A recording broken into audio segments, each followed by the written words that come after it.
Good morning. Welcome back to my chalet studio. Um, just to say where I'm going in the next sort of week or so. I think I'm going in two different directions. I think there's going to be a video about practical stuff, um, which I'm wanting to call coping with COVID. Um, but also, I want to reflect on Jesus' journey to the cross and beyond. So that'll be called The Way of the Cross. So there'll be two different. I'll try and wear a dog collar for the more religious one.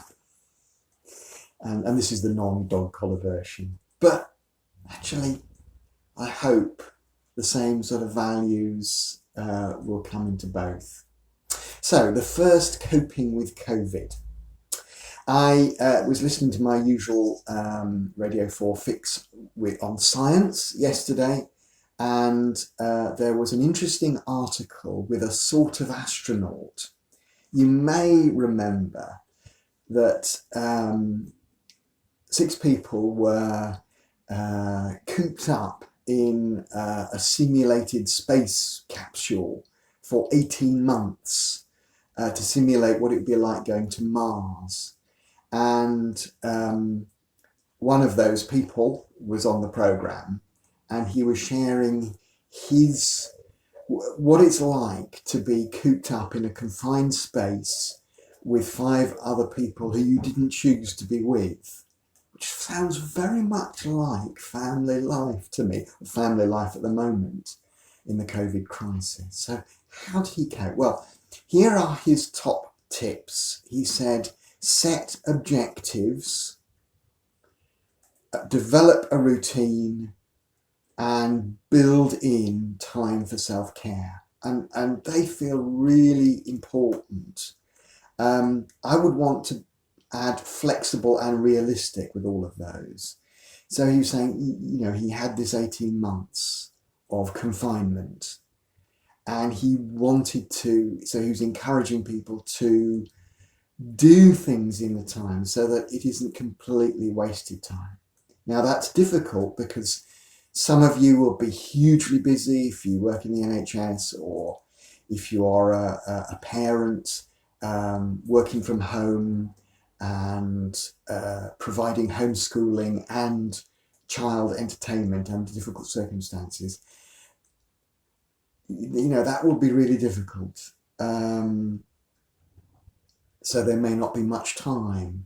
So realistic, flexible objectives. What could I do with this time?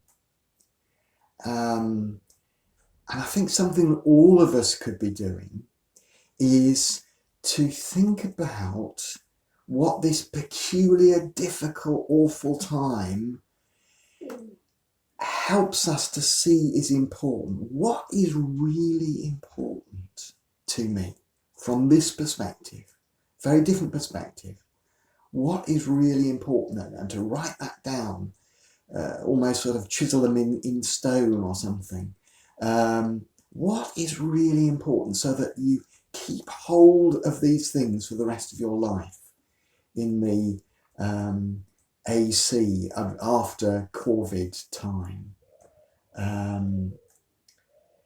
What is important? But there may be other things that if you have got a load of time, you may want to read things, you may want to learn a language or something, depending on the time you've got. So objectives, establish flexible and realistic objectives is what I wrote down. Routine. Find a new routine, and it will be different, but build in a balance in your routine of exercise. We're encouraged to have exercise if you can, or find a way of exercising, and have different things to do. I think I've worked from home for a long, long time, but those sort of pauses in the day, Anne and I have set up coffee and tea time so that we can get together and have some markers in the day. So develop flexible and realistic routines. Self-care, so important. And if you're a people pleaser like me, it's very easy to leave out the self-care. And this bloke found that really important. Relaxation and self-care was so important to him. And his top tips were, I thought, very, very interesting. First top tip, help other people. So make time to help other people. I mean, that's one thing about the COVID crisis. There's been fantastic support of other people, caring for people. My old dad, people have said, are you okay? Can I do things for you? Get shopping for him and all sorts. It's been absolutely brilliant. And I was out there on Thursday evening banging my saucepan lid for the NHS and other key workers, including my son, who keeps the lights on for us in this area. So help other people, first top tip. Second top tip, get in the sun. Now, how he managed that, I don't know, in his mock space capsule, but you know, they're supposed to be, it's grey actually now, it was lovely earlier. Winston and I were in the park by 7:15 and there weren't many people in the park. So, you know, if you need time to get out and go to your park, choose your time. The sun is up at 7:15, there's the view over Sheffield was absolutely glorious. It was a very special time, and I saw, in the park, we saw 7 humans and 4 dogs, so not crowded, it was good. Get in the sun. Maybe today, you know, even if you can't go out, you can find a sunny window, open the window if it's warm enough. Just be in the sun. I won't go into the sort of science behind it, but it's really good to be in the sun, if you can. Some people medically can't, but be in the sun, get in the sun.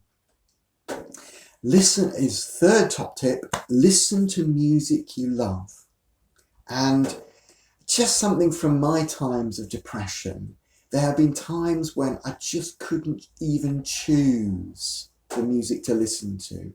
So I now have some playlists for those sort of times.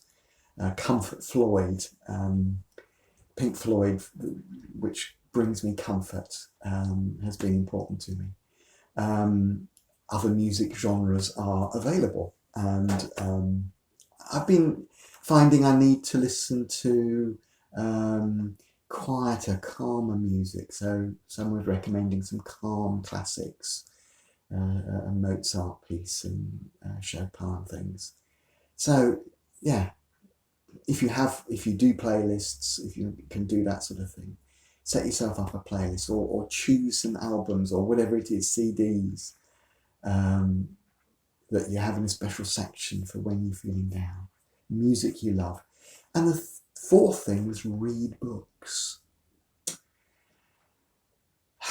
I can get onto my anti-TV rant, and you know, TV is great in moderation, but it does do the wrong things to us, biochemically and mentally.